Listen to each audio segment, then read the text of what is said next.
estamos lá no plenário com a repórter Adriana Mota e também com a comentarista Vilas Boas Correia. Bom, o presidente Fernando Collor está agora para assentar na cadeira da presidência. A sessão é suspensa até que ele se assente lá junto com o vice-presidente. Por enquanto, o plenário está de pé aplaudindo o presidente Fernando Collor. Ele cumprimenta agora o senador Nelson Carneiro. Logo depois, eles vão prestar o compromisso constitucional. Vão jurar sobre a Constituição. Ele agora vai jurar sobre a Constituição.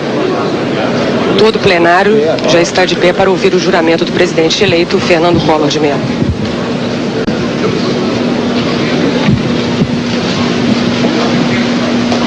Prometo manter, defender e cumprir a Constituição, observar as leis, promover o bem geral e sustentar a união, a integridade e a independência do Brasil.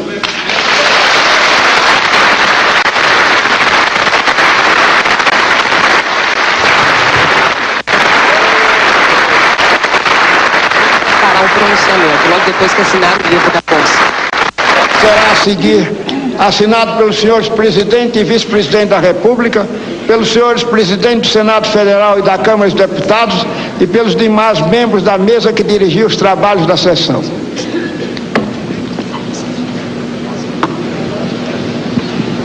O presidente eleito, Fernando Collor, assina agora o termo de posse.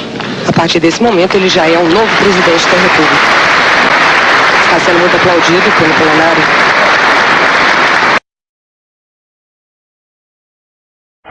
No dia 16 de março de 1990, a então ministra da Economia, Zélia Cardoso de Mello, deixava estarrecidos milhões de brasileiros que assistiam ao vivo à entrevista em que anunciava várias medidas de impacto: salários e preços congelados, extinção de autarquias, demissão de funcionários públicos, abertura da economia e um inédito confisco de contas bancárias e poupança por 18 meses.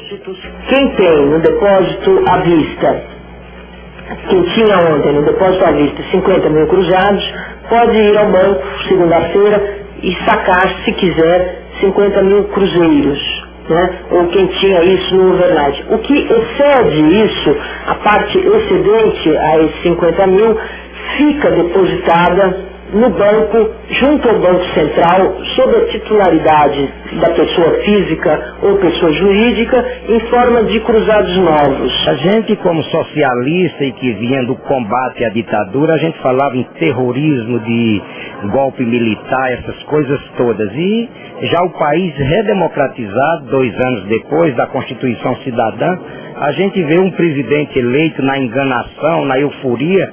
E ele deu 2 golpes, na verdade. O primeiro foi exatamente o golpe do confisco. E outro golpe que ele deu depois, que é o chamado Plano Collor 2, que foi as demissões de funcionários públicos e que colocou em disponibilidade. O Estado centralizou em si toda a poupança do país, surpreendeu o país inteiro com essa... recolheu todo o dinheiro em caixa, toda a poupança, todos os depósitos bancários, todos os certificados de depósitos bancários, todos os investimentos que nós temos aqui. E eu acho que isso mostrou, e não se resolve a inflação através de decreto. A inflação não é um politicamente consistente ou meras medidas, por mal autoritárias que sejam, via decreto, via provisória, lei, não resolve. A ministra Zélia Cardoso de Mello explica como as novas medidas econômicas vão mexer com a situação dos comerciantes que receberam cheques encruzados para sacar na segunda-feira. Eles receberam esses depósitos encruzados, esses cheques, eles vão colocar esses cheques na conta e isso daí vai entrar dentro dos limites. E dentro dos limites eles vão poder, poder fazer suas transações. Agora, a partir da semana que vem, outras pessoas irão aos restaurantes e pagarão em cruzeiros, né? Por exemplo, nós iremos jantar num Se tiver cruzeiro, né, ministra? Hã? Se tiver cruzeiro para jantar fora. Mas haverá cruzeiros, né? Porque, por exemplo, se eu retirar 50 mil cruzeiros da minha conta, eu posso ir no restaurante e pagar 500 cruzeiros ou 1000 cruzeiros, enfim. Percebe? As transações continuam a ocorrer. Isso que é importante é que, na verdade, precisa ficar claro o seguinte, que nós temos uma moeda, que é uma moeda velha, contaminada, que nós queremos isolar. Essa moeda, esses depósitos vão ficar lá parados no Banco Central, rendendo correção monetária. E temos uma outra moeda que vai começar a circular na economia, que é o Cruzeiro, e que vai garantir um certo nível de transações que nós entendemos que é compatível com uma inflação mais baixa. Na verdade, os senhores estão zerando praticamente a conta de todo mundo, deixando todo mundo com 50 mil cruzados, quer dizer, o salário desse mês, na metade do mês, é 50 mil cruzados, e a pessoa que se vire como puder, não é isso? É isso, quer dizer, ela vai fazer uma prioridade, ela vai fazer uma orçamentação e vai gastar esses 50 mil cruzeiros com aquilo que é mais importante para ela, com seus compromissos mais urgentes, até que receba o salário e possa continuar consumindo, enfim. Agora, o dono do restaurante, aquele que recebeu o cheque, ele só está com o seu patrimônio. Ele tem seu patrimônio, tem um punhado de cheques e mais nada. Vai receber a partir de segunda-feira os cruzeiros que estão chegando, mas ele tem que pagar uma porção de gente. Será que não vai fechar restaurante, não? Por exemplo? Olha, é possível que até feche alguns restaurantes mais caros, é possível que feche. Voltamos a qualquer momento com novas informações. Ele simplesmente faz um confisco de todos os ativos financeiros do país, né? Ele confisca tudo e deixa todo mundo com 50 cruzeiros. E é bom que as pessoas se lembrem que não foi só da poupança, você confiscou conta corrente, quer dizer, você confiscou o dinheiro das pessoas sem aplicação nenhuma, o que estava lá dentro da conta você não podia pegar. Então isso criou uma situação no Brasil que foi uma situação, quem viveu aquela época sabe, foi uma situação de dramas pessoais inacreditáveis.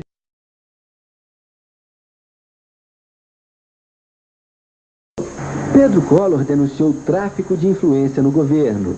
Disse que o dinheiro ganho nesse tráfico de influência é rateado entre PC e o presidente. Que PC e Bandeira cobravam comissões para liberar verbas no Ministério da Ação Social. E que PC presenteava a ex-ministra Zélia com vestidos e colares. A relação de denúncias publicada pela revista Veja, o senhor tem documentado prova para quais delas? É o que eu estava dizendo ontem aqui aos companheiros de vocês que estavam aqui reunidos. Os advogados me orientaram no sentido de não falar a respeito do assunto, para que eles deem corpo jurídico a tudo o que existe já e o que existirá daqui para lá, via nós, de forma a entregar tudo consistentemente, de forma jurídica consistente ao Procurador-Geral da República. Mas há provas documentadas? Vamos lá, vamos ver. Vocês saberão na ocasião exatamente o que existe e o que existirá daqui para lá. No final da tarde, representantes da Polícia Federal, da Receita Federal e do Banco Central se reuniram no Ministério da Economia para discutir a melhor forma de conduzir o inquérito. Eles vão adotar uma ação integrada entre os diversos órgãos para facilitar as investigações. Na fita de vídeo que gravou para a revista Veja, o irmão do presidente, Pedro Collor de Mello, faz acusações contra o empresário Paulo César Farias, conhecido como PC, e acusa o presidente de ter sociedade com o empresário alagoano. Na entrevista, Pedro Collor acusa Paulo César Farias, que foi tesoureiro da campanha do presidente Fernando Collor, de ter enriquecido ilicitamente. Ele diz que PC ganhou 12 milhões de dólares de usineiros alagoanos, intermediando um negócio com o governo estadual. O empresário Pedro Collor, que foi afastado pela mãe, Dona Leda Collor de Mello, do comando das empresas da família em Alagoas, diz que Paulo César Farias faz tráfico de influência no governo Collor e que é testa de ferro do presidente. Ele acusa o presidente Fernando Collor de ser o verdadeiro dono de um apartamento em Paris no valor de 2 milhões e 700 mil dólares que teria sido comprado por PC. Pedro Collor diz que ele e o irmão consumiram drogas na juventude. Pedro Collor diz ainda que o jornal Tribuna de Alagoas, que PC pretendia lançar em Maceió, também pertenceria ao presidente Fernando Collor. As denúncias do irmão do presidente repercutiram na imprensa internacional. A edição de hoje do jornal americano New York Times destaca a notícia com um aviso de que as acusações estão difamando o presidente. A reportagem fala das denúncias do irmão do presidente ao empresário Paulo César Farias. Na Inglaterra, o jornal liberal The Independent destaca no título: História sinistra de irmão ameaça líder brasileiro.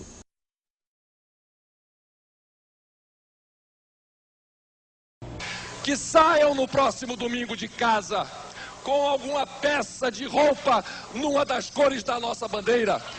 Que exponham nas janelas que expõe